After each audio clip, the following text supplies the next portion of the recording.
55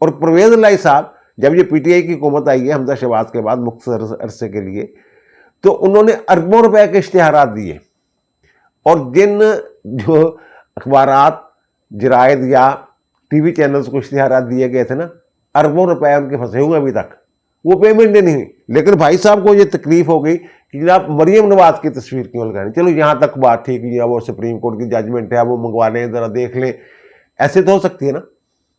انہوں نے ایک اور جو بات کی، انہوں نے یہ کہا جناب یہ اس تصویر کو کوئی دیکھنا نہیں چاہتا، یعنی مریم نواز یا نواز شریف ان کی تصویر کو کوئی دیکھنا نہیں چاہتا، وہ وزیر اعلیٰ پنجاب ہے، منتخب وزیر اعلیٰ پنجاب ہے۔ اس طرح کے لوگ جو ہیں ابھی تک بیٹھے ہوئے ہیں، اور مریم اورنگزیب صاحبہ کو بھی پتہ ہے سارے معاملات کا۔ شاید اب مریم نواز کے علم میں بھی یہ بات آ گئی ہوگی کہ جناب یہ جو عمران دار ہیں بیٹھے ہوئے، پی ٹی آئی کے ورکر جو بیٹھے ہوئے ہیں ان عہدوں پہ، وہ رکاوٹ ڈال رہے ہیں۔ اور یہ کوئی ڈھکی چھپی بات نہیں ہے کہ جو ہمارے چاروں وزراء اعلیٰ ہیں ان میں سے سب سے زیادہ متحرک جو ہے وہ مریم نواز شریف ہے، اور سب سے زیادہ جو پروجیکٹ شروع کیے ہیں وہ مریم نواز نے شروع کیے ہیں۔ میں باقیوں کی بات نہیں کرتا، مراد علی شاہ صاحب بھی بہت ایکٹیو ہیں، لیکن مریم نواز شریف صاحبہ جو ہے یہ اس وقت جو ہے یہ سب سے آگے جا رہی ہے۔ ایک وجہ یہ بھی ہو سکتی ہے کہ فنڈز کے حوالے سے ان کو کوئی فکر نہ ہو کہ چاچا جی دی حکومت وفاق میں فنڈاں کا کوئی مسئلہ بنیا تو لے لوں لواں گے، باقی صوبے میں فنڈز وغیرہ کا بھی مسئلہ پہ آ رہا نا۔ بہرحال یہ سب سے آگے جا رہی۔ سب سے زیادہ تنقید جس پہ ہو رہی ہے جس وزیر اعلیٰ پہ، وہ بھی مریم نواز شریف ہے۔ مریم نواز پہ سب سے زیادہ تنقید ہوتی ہے، اور وہ تنقید کرنے والے کون ہیں؟ اور بےہودہ تنقید وہ پی ٹی آئی والے ہیں۔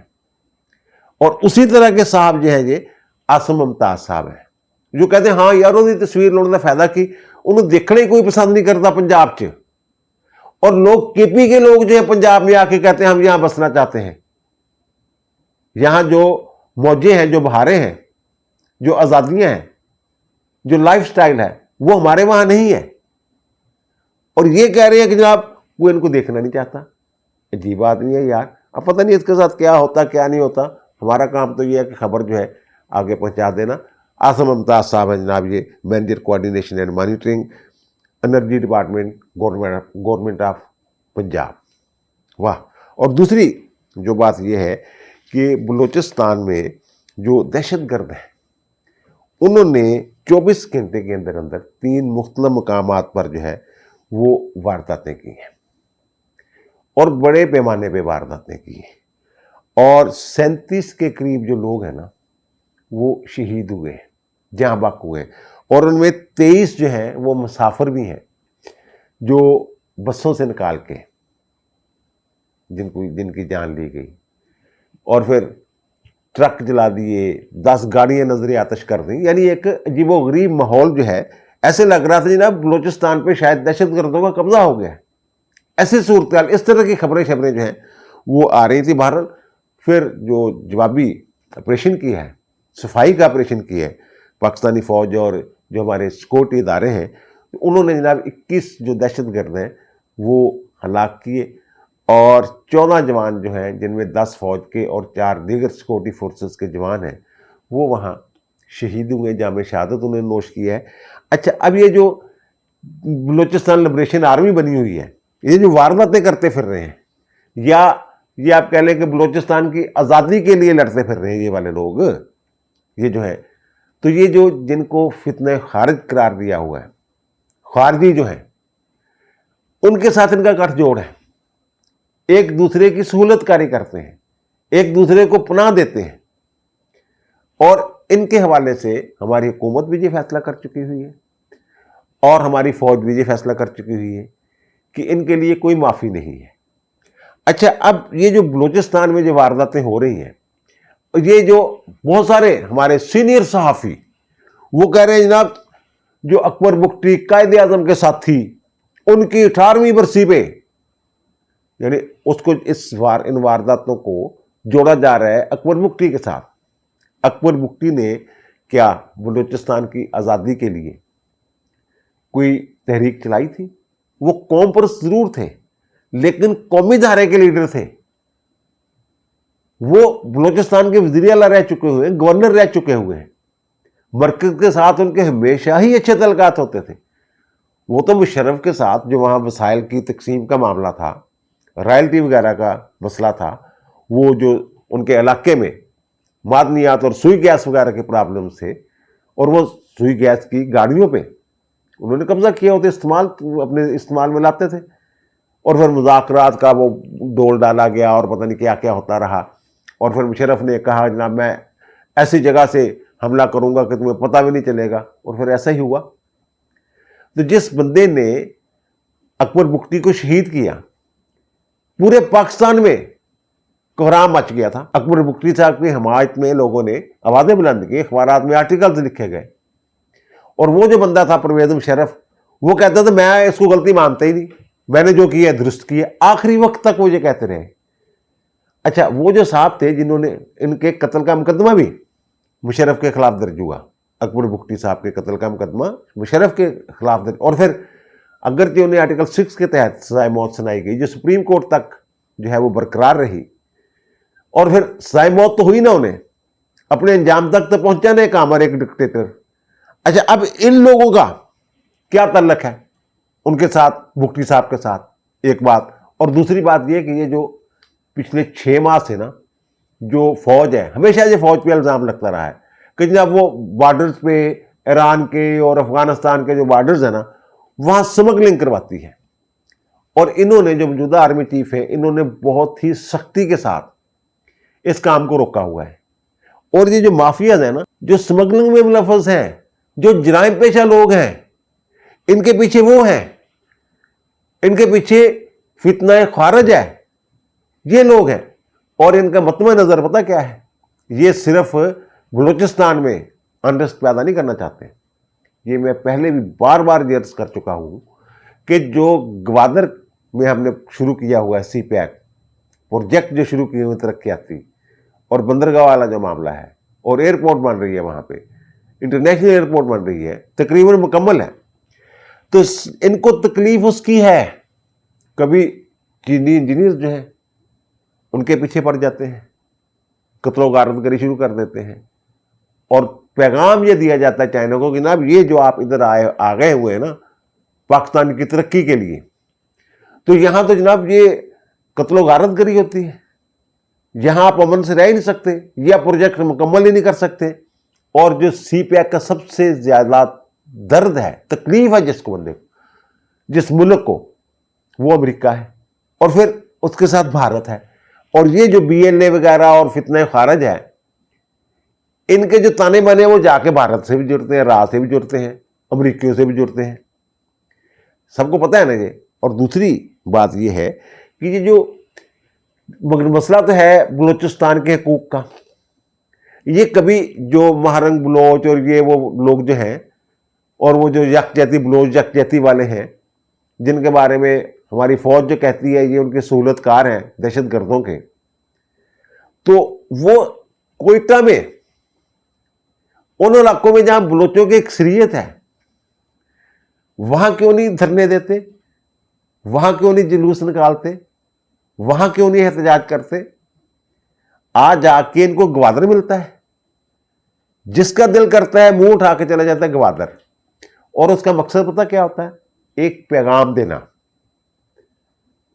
چینیوں کو، اور وہاں سرمایہ کاری کرنے والے جو لوگ ہیں، جو باہر سے اگر کوئی سرمایہ کاری کرنا چاہتا ہے جو ملک، ان کو یہ پیغام دینا کہ ادھر نمو نہ کرنا بھائی، اگر تسی تے سرمایہ کاری کرو گے تو اسی انجی افراتفری پا کے رکھنی ہے.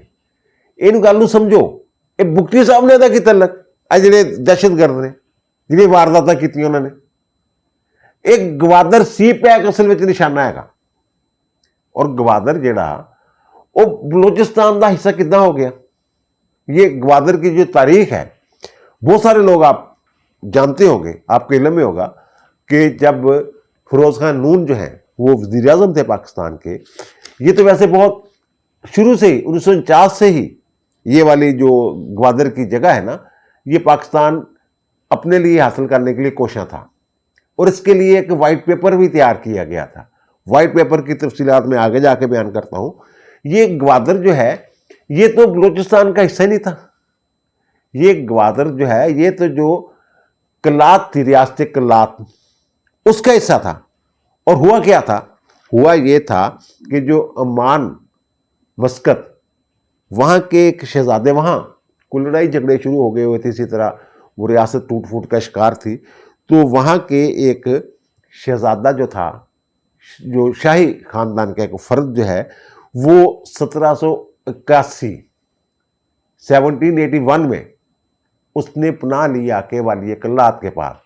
اور والی کلات نے یہ جو گوادر والا علاقہ ہے نا، یہ تقریباً بنتا ہے 2400 مربع میل، اور یہ ساحلی پٹی ہے 60 کلومیٹر. یعنی گوادر کے اگر بندرگاہ کو یا سمندر کا جو علاقہ ہے وہ 60 کلومیٹر کا علاقہ ہے. تو یہ علاقہ انہوں نے کہا جناب آپ یہاں رہیں، کھائیں کمائیں، اور اس کی تھوڑی سی آمدنی تھی، بہرحال گزارا ہی کرنا تھا، پردیسی بندہ سی. بعد میں وہ جو صاحب تھے نا، وہ جناب ان کو دوبارہ عمان کی جو حکمرانی ہے وہ مل گئی. لیکن یہ جو گفٹ کیا گیا تھا علاقہ، وہ انہوں نے نہیں چھوڑا، انہوں نے اپنے پاس ہی رکھا. اور پھر 1839 میں جو برطانیہ ہے اس نے جو ریاست کلات تھی اس کو فتح کر لیا. اور پھر ان کی بات چیت چلتی رہی. 1861 یا جو بھی بیچ میں ایک ان کا جو ہو گیا، اس طرح کا تصفیہ ہو گیا کہ وہ جو ہے ریاست جو ہے والی کلات کو وہ واپس کر دی گئی. اس طرح کی صورتحال تھی. اچھا، جب پاکستان بنا تو پھر اس کے بعد میں نے کہا کہ کوششیں شروع ہو گئی. جناب گوادر جو ہے یہ تو کلات کی ملکیت ہے، تو وہ شہزادے کو تو گفٹ کیا گیا تھا، تو یہ واپس لینا چاہیے. تو اس حوالے سے جو برطانیہ ہے اس کے اڈے اڈے تھے مسقط عمان میں، تو اس کا بڑا اثر و رسوخ تھا وہاں کے حکمرانوں کے ساتھ. تو ہماری جو حکومت ہے اس نے برطانوی حکومت پر دباؤ ڈالا کہ جناب یہ علاقہ تو کلات کا ہے، تو یہ علاقہ میں واپس لے کے دیں. اچھا، ایک اور بھی جو خبر ہے، بی بی سی کی ایک رپورٹ ہے کہ وہ صاحب جو ہیں کلات جو ہے ان دنوں بھوکے مر رہے تھے. سوری، کلات کہہ دیا، وہ جو مسقط والے تھے، عمان والے، وہ بھوکے مر رہے تھے. غریب سی ریاست تھی، کام چل نہیں رہا تھا. تو وہ جو یہ گوادر والی جگہ ہے نا، یہ بیچنا چاہتے تھے، فروخت کرنا چاہتے تھے. اور بھارت بھی بولیاں لگا رہا تھا، بھارت بھی اسے خریدنا چاہتا تھا. لیکن برطانوی حکومت کے ساتھ ہمارے اچھے تعلقات تھے، اور ویسے بھی جغرافیائی اور تاریخی لحاظ سے گوادر جو ہے کلات پاکستان میں شامل اگر ہوگی ریاست تو پھر وہ بھی پاکستان کا حصہ بننا چاہیے تھا. تو پھر ان کا جو ہے یہ فیروز خان نون، میں نے کہا نا 1 سال کے لیے وزیر اعظم رہے تھے، لیکن بڑا کارنامہ ان کا ہے. یہ اپنی جو کتاب ہے ان کی سوانح عمری، اس میں بھی انہوں نے اس واقعے کا پوری تفصیل کے ساتھ ذکر کیا ہوا ہے. تو پھر جناب یہ انہوں نے جو اگست میں برطانیہ سے خط ہے پاکستان میں 1958 میں، تو وہ کہتے ہیں جناب وہ ٹھیک ہے، جو سلطان ہے نا عمان کے، وہ سعید بن تیمور صاحب جو ہیں، جو سلطان قابوس بڑے لمبے عرصے تک نہیں حکمران رہے عمان پہ، ان کے والد صاحب تھے سلطان سعید بن تیمور. بڑے اچھے تعلقات ہیں ان کے برطانیہ کے. وہ جناب مان گئے کہ ٹھیک ہے یہ جو ہے نا، اور پھر یہ نا $10 ملین میں 8 ستمبر 1958 کو ہم نے جناب یہ عمان سے یہ جو گوادر ہے اس کو خرید لیا. اچھا، وہ گوادر اتنا پسماندہ علاقہ تھا تو اس کو جو ضلع مکران تھا نا، اس کی تحصیل بنایا گیا تھا گوادر کو. حالانکہ اس کا جو ایریا تھا 2400 مربع میل پر پھیلا ہوا تھا، لیکن اس کو تحصیل ضلع مکران کی ڈکلیئر کیا گیا. اور اچھا، ایک اور مزے کے اس کے بعد جو وائٹ پیپر انہوں نے جاری کیا تھا نا، اس میں انہوں نے یہ وہی بات جو میں نے کی ہے کہ جناب وہ تو وہاں کا شہزادہ جو ہے وہ آ گیا تھا، پناہ لی تھی، اور کلات والوں نے ان کو دی تھی، یہ کلات کی ملکیت ہے وغیرہ وغیرہ. تو جو وزیر اعظم تھے نا برطانیہ کے، انہوں نے یہ کہا کہ جناب جو سلطان ہے نا سعید بن تیمور، اگر آپ ایسی باتیں کریں گے نا دل آزاری ہوگی ان کی، یا پھر آپ کہیں گے جناب ہم نے $10 ملین میں یہ جگہ خریدی ہے، تو وہ ناراض ہوں گے. ایک تو یہ کہ جب تک وہ قبضہ نہیں چھوڑتے، آپ نے جو وائٹ پیپر تیار کیے نا اس کی بات نہیں کرنی، کہیں بات نہیں کرنی. اور دوسری بات جو ہے، جو ہمارے وزیر اعظم تھے اس وقت فیروز خان نون، انہوں نے جو پارلیمنٹ میں جب اعلان کیا نا، انہوں نے یہ کہا کہ جناب یہ خیر سگالی کے جذبے کے تحت یہ جگہ جو ہے یہ ریاست عمان نے ہمیں دے دی ہے، معاملہ طے ہو گئے ہیں. یہ انہوں نے خیر سگالے کی جذبے کرے. لیکن بعد میں یہ پتا چلا کہ جب $10 ملین جو ہے ریاست پاکستان نے انہیں ادا کیے تھے، اور پھر 1 جولائی 1970 کو 1 یونٹ ٹوٹا، تو ظاہر ہے یہ علاقہ جو ہے یہ بھی بلوچستان کے ساتھ جڑ گیا. تو یہ ان کے ساتھ کیا تعلق؟ یہ جو اس گوادر کے لوگ ہیں نا، جو شہری ہیں گوادر والے، وہ جو ریاست ہے امان، ابھی تک اس کے شہری ہیں. امان کی جو سرکاری ملازمتیں ہیں ابھی تک ان کا کوٹا ہے. وہاں جو مسقط اور امان لوگ جاتے ہیں نا، وہاں بہت سارے لوگ ملتے ہیں انہیں گوادر کے، جو پتہ نہیں چلتا جناب ان کے آباء و اجداد گوادر میں تھے، اور اب وہاں جا کے وہ ملازمتیں کر رہے ہیں، نوکریاں کر رہے ہیں. دوہری شہریت تھی ان لوگوں کے پاس، جیسے باقی ریاستوں کے جو شہری ہیں ان کی دوہری شہریت تھی، اسی طرح ان کے پاس دوہری شہریت تھی. ان کا بلوچستان کے ساتھ کیا معاملہ؟ اور یہ منہ اٹھاتے ہیں اور اٹھا کے سیدھا گوادر میں جا کے چڑھائی کر دیتے ہیں. اب یہ جو میں کہہ رہا ہوں، عرض کر رہا ہوں کہ یہ اکبر بگٹی والا معاملہ نہیں ہے، یہ معاملہ کچھ اور ہے. اور معاملہ کیا ہے؟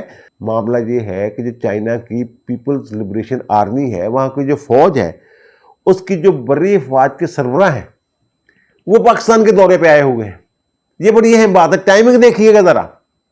اہمیت کو اکبر بگٹی کی شہادت کے ساتھ جوڑ رہے ہیں. وہ جناب پاکستان کے دورے پہ آئے ہوئے ہیں، ایک وفد ان کے ہمراہ ہے، بڑے اہم معاملات ڈسکس ہو رہے ہیں. GHQ کا انہوں نے دورہ کیا ہے، اور چیف آف آرمی سٹاف کے ساتھ ان کی ملاقات ہوئی ہے، عاصم منیر صاحب کے ساتھ، اور وفود کی سطح پہ وہاں تبادلہ خیال ہوا ہے.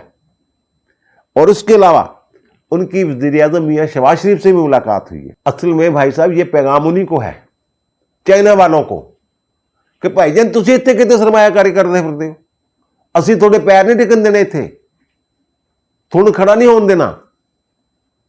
اور اس کے پیچھے کون ہو سکتا ہے؟ جو میں نے عرض کیا ہے، یہ ہماری ایجنسیوں کے پاس ہے، سیاستداروں کے پاس انفارمیشن ہے کہ ان لوگوں کے پیچھے جو ہے، جو بلوچستان لبریشن آرمی بنی ہوئی ہے یا دیگر جو دہشت گرد ہیں، ان کے پیچھے بھارت اور امریکہ، ان کا پیسہ ہے، فنڈنگ وہاں سے ہوتی ہے، اور جو ان کی ٹریننگ ہے اس میں جو را کا کردار ہے وہ بھی ثابت ہو چکا ہوا ہے. اور پھر فتنۃ الخارج جو ہے وہ ان کی مدد کو پہنچ جاتا ہے، سہولت کاری کرتا ہے. جہاں پناہ دینے کی ضرورت ہے ایک دوسرے کو، جو پناہ بھی دیتے ہیں ایک دوسرے کو. کچھ لوگ تو یہ بھی کہتے ہیں کہ کچے کے جو علاقے میں بیٹھے ہوئے لوگ بھاری اسلحہ لے کے، ان کو اسلحہ کون دیتا ہے؟ یہی.